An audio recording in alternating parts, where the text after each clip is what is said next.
Hello students, welcome to this session. In this session, we'll see looping control structures. Within that, we'll see for loop examples. Learning objective is you learn what is for loop and how to use a for loop with few examples. Session outcomes. Using branching and looping control structures in C programming language, you should be able to write a C program with more functionalities. Prerequisites. You should have learned first unit and input-output statements of the C programming language. So let's get straight into the for loop example. Let's write a simple program for calculating the simple interest using the for loop. This is the main method. Inside this, you are declaring three integer variables named p, n and count. P is principal amount, n is number of years, count is just a counter variable. And here you are declaring two float variables r and si. R is for rate of interest, si is for simple interest. Here the for loop starts. The for loop, as explained in the previous sessions, there will be initialization and there will be condition checking and there will be incrementation. The execution flow would first come to the initialization. Thus, the count is initialized with the 1 here. After that, the control flow would go to the condition checking. Here, since count is 1 and 1 is less than or equal to 3, this will be true. Since this is true, it will get inside this for loop body. It will ask the user to enter the value of p, n and r. Once he enters the values for p, n and r, it will calculate the simple interest and it will display the simple interest. Then the execution flow would go to the incrementation. That is, it will go to this count equals count plus 1. Now, since the count is 1, 1 plus 1 would be 2. So now count has 2 in it. Then it will come to this condition. 2 is lesser than or equal to 3. True. Once again enter into the body of the loop. Whatever the user enters p, n and r, those will be taken in and it will calculate the simple interest and then print the simple interest. Then once again it will go to the incrementation part.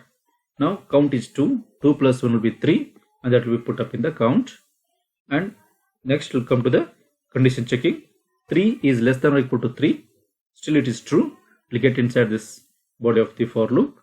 Once again, whatever the value that entered by the user for p, n and r would be taken in and it will calculate the simple interest and display the simple interest. Again, it will go to the incrementation part. So now count is 3. 3 plus 1 would be 4. Now count would contain 4 and 4 is less than or equal to 3. This time it will become false. This condition would become false. Thus, the loop is exited and will go to the next statements if any. So here you should bear in mind that the count equal to 1, that is initialization, would be happening only once at the initial stage. After that, it will go to the condition checking, get inside the loop. Next, come to the incrementation part and get into the condition checking, get into the loop if it is true. And once again come to the incrementation part, get into the condition part. If condition turns out to be true, get inside. If not, go out of the for loop. So this initialization will be only executed once, whereas this condition checking and incrementation would be happening now and then as the loop continues. Hope this is clear. Let's make it more clear through a flowchart. Once the execution flow comes inside the for loop, first there will be a initialization. Here count equals to 1. So count is initialized with a 1 and then it will go to the condition checking. Right? If count is 1, 1 is lesser than or equal to 3. If the condition is true, it will get inside the body of the for loop. Usually input p, n and r value.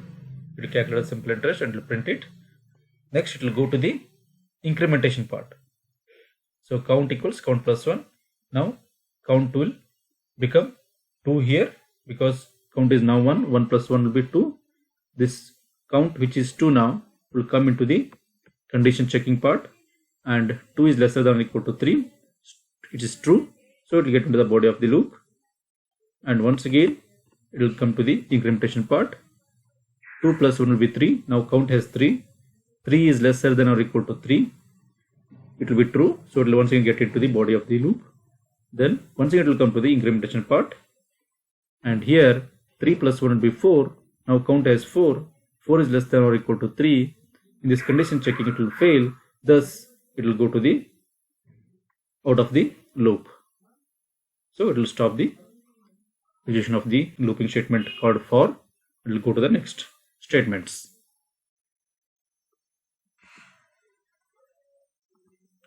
Just a recap. For loop is the most commonly and frequently used looping statement. It contains 3 parts, that is initialization, testing the counter, and incrementation in a single line. And these are references that you can use. Thank you.